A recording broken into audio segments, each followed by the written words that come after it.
بسم الله الرحمن الرحيم فذكر إن نفعت الذكرى. السلام عليكم ورحمة الله وبركاته. بسم الله الرحمن الرحيم. الحمد لله رب العالمين. أشهد أن لا إله إلا الله وحده لا شريك له وأشهد أن محمدا عبده ورسوله عليه الصلاة والسلام.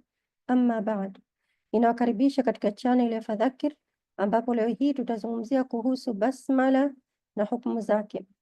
Basmala ni kusema bismillahir rahmanir rahim, maana yake kwa jina la Allah Arrahmani, mwingi wa rehma, Arrahim, mwenye kurehemu.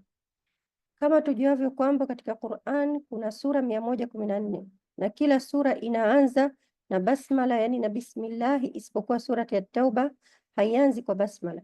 Lakini kwa vile surati ya Naml ina basmala 2, kwa hiyo katika Qur'ani kuna sura 114 na basmala 114. Ama hukumu ya kusoma basmala ni wajibu katika riwaya ya Hafsa, mwanzo wa kila sura isipokuwa surati ya Tauba. Ama katikati ya sura nyingine msomaji anachagua kusema basmala au kutosema. Kwa maana mwanzo wa sura ni wajibu kwa riwaya ya Hafsa kusema bismillah. Ama katikati ya sura msomaji anachagua asome au asisome, na haya tutazungumzia hapo baadaye katika video zingine kwa urefu zaidi. Maulama hawakuhitilafiana, yani wamekubaliana kwanza kuwa basmala ni aya kwa dalili ya kauli katika surati an-Naml aya ya 30 ambayo inasema innahu min Sulaimana wa innahu bismillahir rahmanir rahim. Maana yake hakika inatoka kwa Suleiman na hakika imeanza kwa jina la Allah Arrahmani, mwenye kurehemu. Pili, maulama hawakuhitilafiana, yani wamekubaliana kuwa basmala iko mwanzo wa surati al-Fatiha, lakini wamehitilafiana kama ni aya ya kwanza au la. Tatu, maulama hawakuhitilafiana, yani wamekubaliana kuwa basmala inasomwa mwanzo wa kila sura isipokuwa surati al-Bara, yani surati ya Tauba. Katika hadithi ambayo kutoka kwa Ibn Abbas radhiallahu anhuma amesema, nimemsikia baba yangu akisema, nilimuuliza Ali radhiallahu anhu kwa nini haikuandikwa basmala mwanzo wa surati ya Tauba.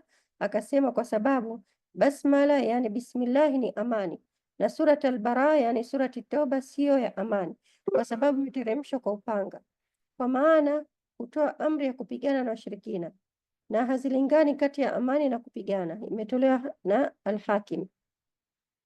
4, maulama hawakutofautiana, yani hawakuhitilafiana, yani wamekubaliana kwamba kuandikwa kwa basmala mwanzo wa kila sura isipokuwa surati ya Tauba, kwa maana basmala imeandikwa mwanzo wa kila sura katika Qur'ani isipokuwa surati ya Tauba. Hiyo yote wamekubaliana maulama.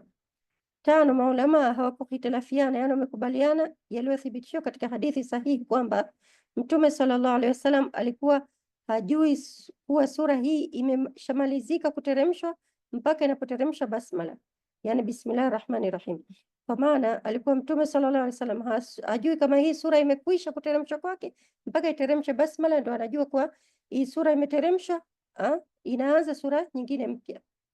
6, mwanzo wa juzuu au katikati ya sura msomaji anachagua kuisoma basmala au kutoisoma. Mwisho tunamalizia kwa kusema kwamba au tambihi muhimu ni kwamba basmala katika riwaya za Asim na Ibn Kathir na Al-Kasai na Khalf na Hamza ni wajibu mwanzo wa kusoma sura yoyote isipokuwa surati Bara, yani kwao ni wajibu mwanzo wa kila sura isipokuwa surati Bara, na wanaichukulia ni aya kwanza katika surati Al-Fatiha. Ama katika visomo vingine, yani riwaya nyingine, wanaichukulia kama ni mustahaba, yani inapendeza kwa msomaji kuisoma, na kwamba si aya ya kwanza katika surati Al-Fatiha. Matumaini yangu umefaidika na haya. Kuwa nami katika darsi ijayo, na kwa wale ambao wanapenda kujibu maswali yatakuwa katika Telegram kwa mwenye kupenda kujibu. Subhanakallahumma bihamdik ashhadu an la ilaha illa ant astaghfiruka wa atubu ilaik. Wassalamu alaikum wa rahmatullahi wa barakatuh.